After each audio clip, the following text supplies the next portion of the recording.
옥스퍼드 대학교 강의실. 한 일본 여학생의 망언이 쏟아집니다. 한국은 일본 덕분에 발전했다. 한국군은 자위대 발끝에도 못 미친다. 심지어 24시간이면 한국을 불바다로 만들 수 있다는 어처구니 없는 주장을 펼칩니다. 듣고 있던 국제관계학 교수, 더 이상 참지 않습니다. 준비해온 자료들을 하나씩 꺼내며 차분하지만 단호한 어조로 여학생의 무지와 편견을 깨뜨리기 시작합니다. 교수님의 반박이 시작되자 강의실 분위기는 순식간에 얼어붙습니다. 여학생의 얼굴은 점점 더 붉어지고 당황한 기색이 역력합니다. 어떤 데이터와 논리가 제시되었기에 그토록 자신만만하던 여학생이 말문조차 잇지 못하게 된 걸까요? 하지만 이것은 시작에 불과했습니다. 교수님은 모두가 경악할 만한 결정적인 증거를 제시하며 여학생을 궁지로 몰아넣습니다. 과연 이 교수는 어떤 방법으로 여학생의 궤변을 무너뜨린 걸까요? 그리고 여학생을 침묵하게 만든 최후의 한 방은 무엇이었을까요? 강의실을 충격과 통쾌함으로 가득 채운 그 순간, 영상에서 직접 확인하십시오. 안녕하세요. 제 이름은 리처드 톰슨이고 옥스퍼드 대학교에서 정치학과 국제관계학을 가르치고 있습니다. 유서 깊은 강의실, 그곳에서 저는 매 학기 동아시아의 안보 갈등과 군사력 균형이라는 흥미로운 주제로 학생들과 마주합니다. 오늘 강의를 시작하기 전 묘한 긴장감이 강의실을 휘감았습니다. 마치 폭풍 전야처럼 고요함 속에 숨겨진 격렬한 논쟁의 기운이 느껴졌다고 할까요? 제 시선은 자연스레 일본에서 온 교환학생 유미 나카무라, 양과 켄타로 이토 군에게 향했습니다. 그들은 평소 강의 시간에도 한국에 대한 부정적인 시각을 숨기지 않았습니다. 특히 유미 양은 일본 극우단체에서 활동하는 아버지의 영향을 받아 한국에 대한 왜곡된 역사관을 가지고 있다는 소문이 파다했기에 오늘 강의에서 어떤 돌발 행동을 할지 더욱 염려스러웠습니다. 과거 한국에서 교환 교수로 재직하며 한국의 역사와 문화를 깊이 이해하고 사랑하게 된 저로서는 유미 양과 같은 학생들의 편견을 바로잡는 것이 무엇보다 중요하다고 생각했습니다. 강의는 동아시아 지역의 복잡한 역학관계와 안보 문제에 대한 설명으로 시작되었습니다. 제2차 세계대전 이후 냉전 시대의 갈등, 그리고 최근 중국의 부상과 북한의 핵 문제까지 동아시아는 그야말로 세계 안보의 화약고와 같은 곳이었습니다. 이러한 배경 설명을 마치고 한국과 일본의 특수한 관계에 대해 이야기하려던 찰나 예상했던 대로 유미 양이 손을 번쩍 들었습니다. 그녀의 눈빛은 마치 먹잇감을 노리는 매처럼 날카로웠습니다. 유미 양은 한국의 경제 성장이 전적으로 일본의 지원 덕분이라는 주장을 펼쳤습니다. 한국의 발전이 일본에 잃어버린 30년 동안 일본의 투자가 한국으로 옮겨간 결과라는 다소 도발적인 내용이었죠. 또한 일본의 전투력이면 한국을 불바다로 만들 정도이며 한국군은 자위대의 발끝도 못 미치는 수준이라는 말까지 쏟아냈습니다. 순간 강의실 안은 정적에 휩싸였습니다. 마치 시간이 멈춘 듯 모든 학생들의 시선이 유미 양과 저에게 집중되었습니다. 저는 잠시 숨을 고르며 유미 양의 주장이 얼마나 편협하고 왜곡된 시각인지 차분하지만 단호하게 지적해야 했습니다. 1997년 IMF 외환 위기 당시 한국 국민들이 금 모으기 운동에 자발적으로 참여하여 국채를 갚았던 감동적인 사례를 떠올렸습니다. 그 어떤 외부의 도움보다 한국인 스스로의 힘으로 위기를 극복했던 자랑스러운 역사였습니다. 저는 유미 양에게 한국 경제 성장의 핵심 동력은 한국인들의 피땀 어린 노력과 뛰어난 기술력, 그리고 정부의 효과적인 정책에 있었음을 강조했습니다. 물론 1965년 한국과 일본 간의 기본 관계에 관한 조약 체결 당시 일본이 제공한 경제협력 자금이 일정 부분 기여했지만 그것은 배상금 성격이 강했고 한국의 자체적인 노력에 비하면 미미한 수준이었다는 역사적 사실을 분명히 했습니다. 또한 일제강점기 이전부터 한국은 이미 독자적인 경제 발전 기반을 갖추고 있었고 해방 이후에는 전쟁의 폐허를 딛고 한강의 기적을 이뤄냈다는 사실도 덧붙였습니다. 제 목소리에는 한국의 역사와 발전을 왜곡하는 유미 양의 주장에 대한 안타까움과 분노가 섞여 있었을 겁니다. 저는 유미 양의 눈을 똑바로 바라보며 진실을 마주하고 편견에서 벗어나기를 간절히 바랐습니다. 유미 양은 한국 경제 성장에 대한 저의 반박에도 쉽게 물러서지 않았습니다. 그녀의 시선은 여전히 날카로웠고 입가에는 비웃음마저 감도는 듯 했습니다. 유미 양은 한국군의 전력이 약하며 일본 자위대와는 비교조차 할 수 없다는 주장을 펼쳤습니다. 마치 한국군은 일본 자위대 앞에선 한낱 종이호랑이에 불과하다는 듯한 뉘앙스였습니다. 저는 유미양의 무지와 오만함에 깊은 유감을 느꼈습니다. 동시에 과거 한국에서 군사안보 관련 국제학회에 참석했던 기억이 떠올랐습니다. 당시 학회에서 만난 한국군 장교들은 뛰어난 전문성과 강한 애국심으로 무장하고 있었고 한국군의 첨단 무기 체계와 훈련 수준은 제 예상을 훨씬 뛰어넘는 것이었습니다. 저는 유미양에게 현대전의 양상이 과거와는 완전히 달라졌다는 점을 강조했습니다. 단순히 병력수나 재래식 무기의 양만으로는 전쟁의 승패를 논할 수 없다는 것이었죠. 첨단 기술력, 그 중에서도 특히 인공지능 분야의 경쟁력이 현대전의 핵심 요소로 떠올랐다는 사실을 설명해야 했습니다. 저는 준비해온 자료를 강의실 스크린에 띄웠습니다. 2023년 스탠퍼드 대학교에서 발표한 AI 인덱스 리포트였습니다. 이 보고서에 따르면 한국의 인공지능 기술 경쟁력은 세계 6위, 일본은 9위에 머물러 있었습니다. 더욱 놀라운 것은 인공지능 관련 특허 출원수였습니다. 한국은 일본을 압도적인 차이로 앞서고 있었습니다. 저는 이 자료를 통해 한국이 4차 산업혁명 시대를 맞아 인공지능, 빅데이터, 사물인터넷 등 첨단 기술 분야에 막대한 투자를 하고 있으며 이러한 기술력이 곧 국방력 강화로 이어진다는 점을 분명히 했습니다. 단순히 인공지능 기술력뿐만 아니라 실제 군사력 비교에서도 한국은 결코 일본에 뒤지지 않았습니다. 저는 국제군사력 평가기관인 글로벌 파이어파워의 2024년 군사력 순위 자료를 제시했습니다. 한국은 세계 5위, 일본은 7위였습니다. 하지만 저는 단순한 순위 비교에 그치지 않고 세부 지표를 분석하여 한국군의 질적 우위를 설명하고자 했습니다. 예를 들어 한국은 사이버전 능력, 미사일 방어 시스템, 그리고 첨단 전투기 보유 대수 등에서 일본을 앞서고 있었습니다. 저는 이러한 객관적인 자료들을 제시하며 유미양의 주장이 얼마나 근거 없는 편견에 불과한지를 보여주고자 했습니다. 또한 한국은 징병제를 통해 숙련된 예비군 자원을 확보하고 있으며 북한과의 오랜 대치 상황 속에서 실전 경험을 축적해왔다는 점도 강조했습니다. 한국 전쟁 이후 한국군은 끊임없이 북한의 도발에 대비해왔고 수많은 연합훈련을 통해 전투력을 강화해왔습니다.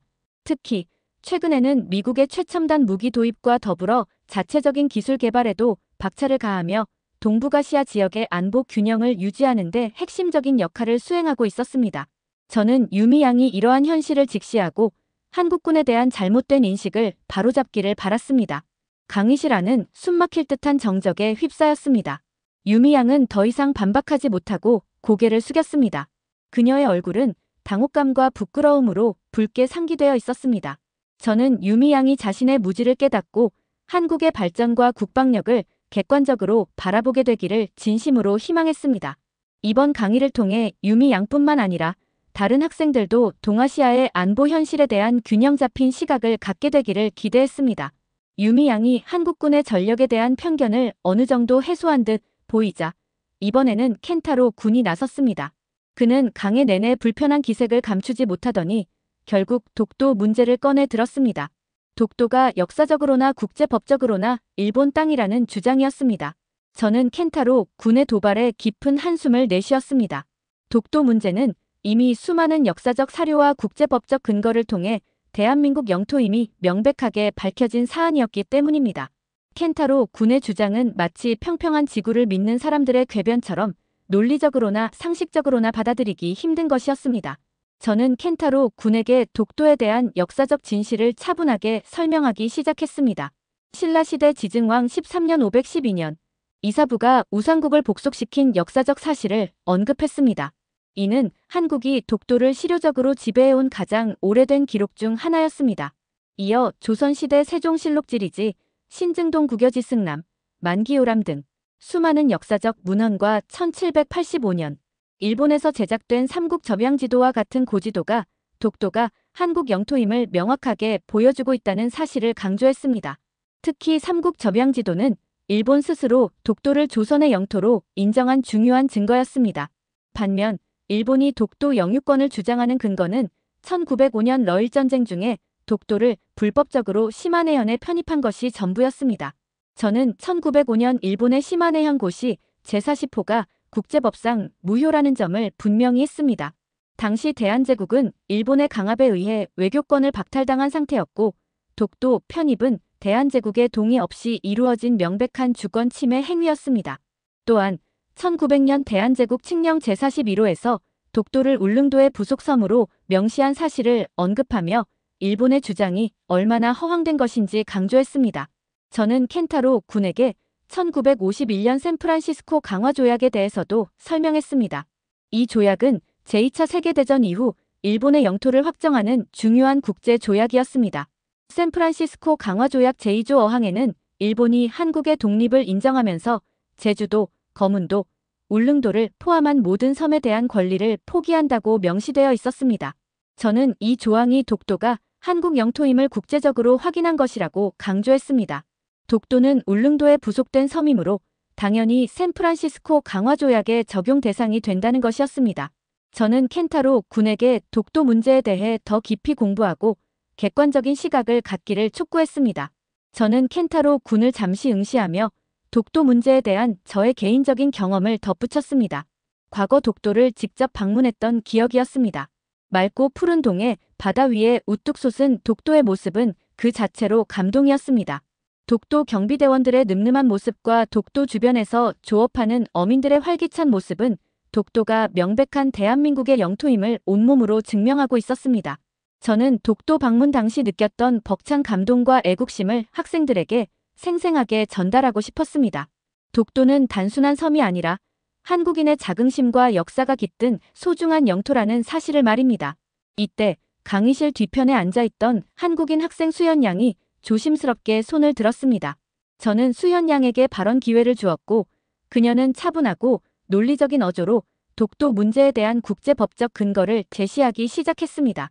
수연 양은 1946년 연합국 최고사령부에서 발표한 연합국 최고사령부 지령 제677호에 독도가 한국 영토로 명시되어 있다는 점을 언급했습니다.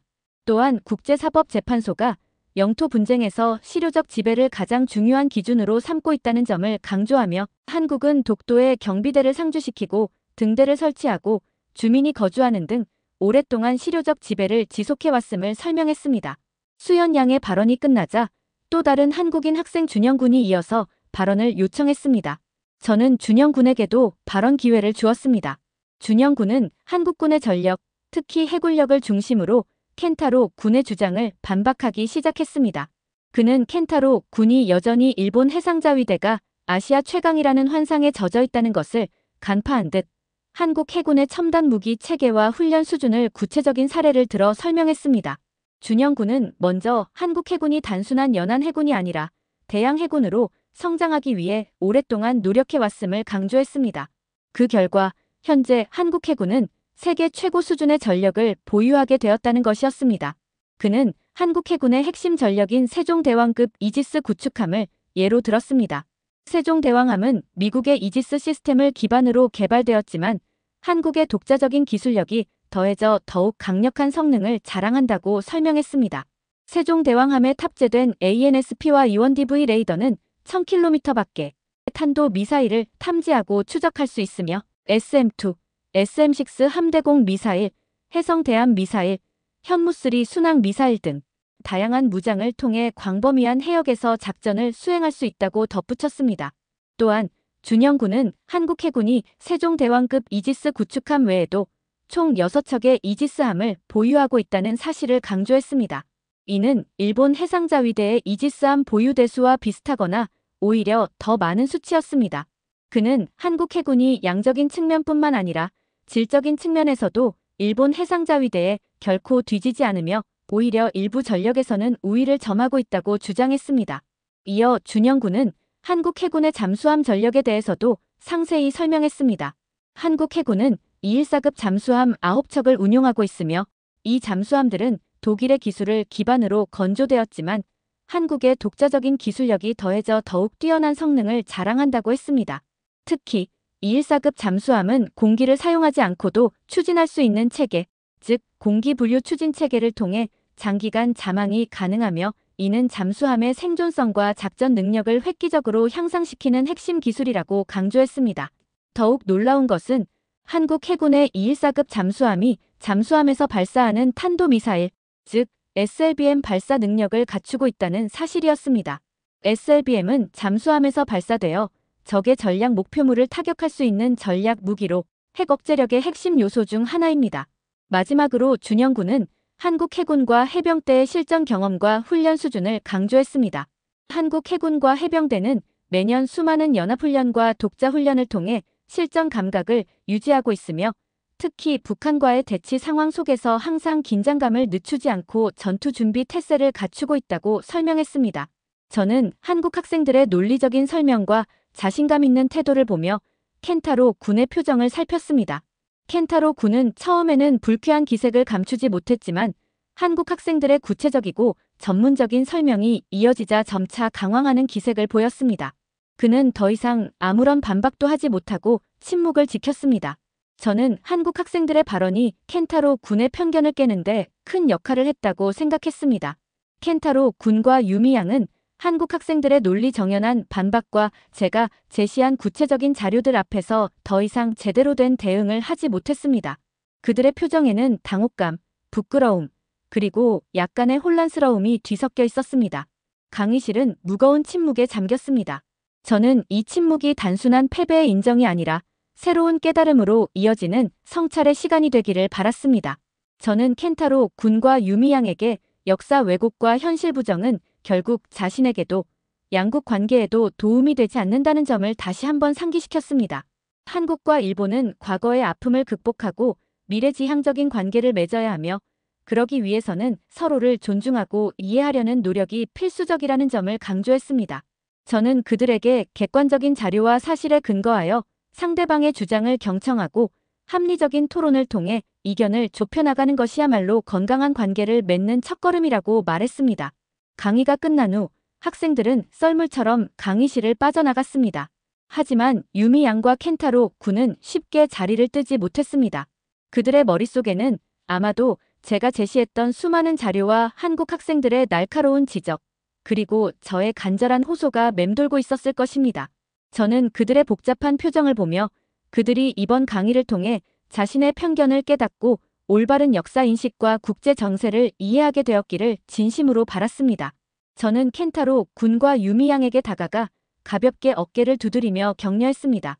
오늘 강의에서 다룬 내용들이 다소 충격적이었을 수도 있습니다. 하지만 진실을 마주하는 것은 때로는 고통스러운 과정입니다. 중요한 것은 그 고통을 통해 성장하고 발전하는 것입니다. 저는 그들에게 한국과 일본의 관계, 그리고 동아시아의 미래에 대해 더 깊이 공부하고 고민해 볼 것을 권했습니다. 며칠 후 저는 연구실에서 켄타로 군과 유미 양을 다시 만났습니다. 그들은 저에게 그동안 자신들이 얼마나 편협한 시각을 가지고 있었는지 깨달았다고 고백했습니다. 유미 양은 특히 자신의 아버지가 극우단체에서 활동하며 왜곡된 역사관을 주입했다는 사실을 인정하며 눈물을 글썽였습니다. 켄타로 군은 독도 문제에 대해 더 깊이 공부하면서 일본 정부의 주장이 얼마나 허술한 근거 위에 서 있는지 알게 되었다고 말했습니다. 저는 그들의 변화에 깊은 감동을 받았습니다. 그들은 자신들의 잘못을 인정하고 진실을 마주하는 용기를 보여주었습니다. 저는 그들에게 앞으로도 계속해서 한국과 일본의 관계를 연구하고 양국 간의 화해와 협력을 위해 노력해줄 것을 당부했습니다. 그날 이후 켄타로 군과 유미 양은 한국 관련 강의를 적극적으로 수강하고 한국 학생들과 교류하며 한국에 대한 이해를 넓혀갔습니다. 그들은 더 이상 편견에 사로잡힌 학생이 아니었습니다. 그들은 진실을 추구하고 더 나은 미래를 만들어가기 위해 노력하는 성숙한 지성인으로 성장하고 있었습니다. 저는 그들의 변화를 보며 교육자로서의 보람과 긍지를 느꼈습니다. 그리고 언젠가 그들이 한국과 일본의 가교 역할을 하며 동아시아의 평화와 번영에 기여하는 인재로 성장할 것이라고 확신했습니다. 켄타로 군과 유미 양의 변화는 저에게 교육자로서 큰 보람을 안겨주었습니다. 그들은 편견과 무지를 극복하고 진실을 마주하는 용기를 보여주었습니다. 저는 그들의 성장을 지켜보며 과거 한국에서의 경험들이 더욱 생생하게 떠올랐습니다. 한국에서 교환 교수로 지내던 시절, 저는 한국인들의 뜨거운 열정과 강인한 정신력에 깊은 감명을 받았습니다. 그들은 일제강점기와 한국전쟁이라는 역사의 시련을 겪으면서도 끈기와 노력으로 눈부신 경제 성장과 민주화를 이룩했습니다. 저는 한국의 발전 과정을 직접 목격하며 이 나라의 미래가 밝을 것이라고 확신했습니다. 특히 저는 한국의 젊은 세대들에게 큰 기대를 걸고 있습니다. 그들은 과거의 아픔을 딛고 새로운 미래를 만들어갈 주역들입니다. 켄타로 군과 유미 양처럼 한국의 젊은이들도 편견과 고정관념에서 벗어나 열린 마음으로 세상을 바라보고 더 나은 미래를 위해 노력할 것이라고 믿습니다. 저는 옥스퍼드 대학교의 교수로서 학생들에게 한국의 역사와 문화, 그리고 현재의 발전상을 올바르게 알리는 데 힘쓰고 있습니다. 저는 강의를 통해 학생들이 한국에 대한 편견을 버리고 객관적인 시각으로 한국을 이해할 수 있도록 돕고 있습니다. 또한 한국과 일본이 과거의 갈등을 극복하고 미래지향적인 동반자 관계를 구축할 수 있도록 학생들에게 양국 간의 역사와 문화에 대한 깊이 있는 이해를 강조하고 있습니다. 저는 켄타로 군과 유미 양에게도 한국과 일본의 관계를 더욱 깊이 연구하고 양국 간의 화해와 협력을 위해 노력해줄 것을 당부했습니다. 그들은 저의 제안을 흔쾌히 받아들였고 한국 관련 강의를 적극적으로 수강하며 한국 학생들과 교류하는 등 한국에 대한 이해를 넓혀가기 시작했습니다. 저는 그들의 열정과 노력을 보며 그들이 앞으로 한국과 일본의 가교 역할을 할 수 있을 것이라고 확신했습니다. 몇 년 후 저는 켄타로 군과 유미 양으로부터 반가운 소식을 들었습니다. 켄타로 군은 일본 외무성에 들어가 한국 관련 업무를 담당하게 되었고 유미 양은 한국의 한 대학원에서 국제관계학을 공부하며 한일 관계 전문가의 꿈을 키우고 있다는 것이었습니다. 그들은 자신들의 경험을 바탕으로 양국 간의 이해와 협력을 증진하기 위해 노력하고 있다고 했습니다. 저는 그들의 소식을 듣고 교육자로서의 보람과 함께 깊은 감동을 느꼈습니다. 저는 켄타로 군과 유미 양의 사례를 통해 교육의 힘이 얼마나 위대한지 다시 한번 깨달았습니다. 올바른 교육은 학생들의 편견을 깨고 진실을 마주하게 하며 더 나은 미래를 만들어갈 수 있는 힘을 줍니다. 저는 앞으로도 옥스퍼드 대학교의 교수로서 학생들에게 올바른 지식과 균형 잡힌 시각을 전달하기 위해 최선을 다할 것입니다. 동아시아의 평화와 번영은 한국과 일본, 그리고 주변 국가들의 협력과 이해에 달려 있습니다. 저는 학자로서 그리고 한국을 사랑하는 한 사람으로서 이러한 목표를 달성하는 데 기여하고 싶습니다. 저는 강의실에서 만난 젊은이들이 만들어갈 더 나은 미래를 꿈꿉니다. 그들이 서로를 이해하고 존중하며 협력과 상생의 길을 걸어갈 때 동아시아는 더욱 밝고 희망찬 미래를 맞이할 수 있을 것입니다. 저는 그들의 여정을 응원하며 그들이 만들어갈 미래를 기대합니다. 여러분, 오늘 영상에서는 옥스퍼드 대학교 강의실에서 벌어진 한일 학생 간의 뜨거운 논쟁, 그리고 그 속에서 피어난 진실과 화해의 이야기를 전해드렸습니다. 일본 학생들의 편견과 망언에 맞서 국제관계학 교수님은 한국의 경제성장, AI 기술력, 그리고 막강한 국방력에 대한 객관적인 데이터와 역사적 사실을 제시하며 통쾌하게 반박하셨죠. 특히 독도 문제에 대한 깊이 있는 설명과 한국 학생들의 논리적인 발언은 일본 학생들뿐만 아니라 시청하시는 여러분께도 깊은 울림을 주었을 거라 생각합니다. 이번 영상을 통해 저는 편견과 무지가 얼마나 위험한지, 그리고 진실을 마주하는 용기가 얼마나 소중한지 다시 한번 깨닫게 되었습니다. 특히 자신의 잘못을 인정하고 변화를 선택한 일본 학생들의 모습은 정말 감동적이었습니다. 우리 모두는 때때로 알게 모르게 편견에 갇히곤 합니다. 하지만 열린 마음으로 서로를 이해하고 존중하려는 노력만이 갈등을 넘어 화합으로 나아가는 유일한 길임을 잊지 말아야 합니다. 오늘 영상이 여러분께 작은 울림과 깨달음을 드렸기를 바랍니다. 영상이 유익하셨다면 구독, 좋아요, 알림 설정 꼭 부탁드립니다. 여러분의 따뜻한 응원과 관심은 더 좋은 영상을 만드는 데 큰 힘이 됩니다. 다음 영상에서는 더욱 흥미롭고 유익한 이야기로 찾아뵙겠습니다. 여러분 모두 건강하시고 평안한 하루 보내세요. 감사합니다.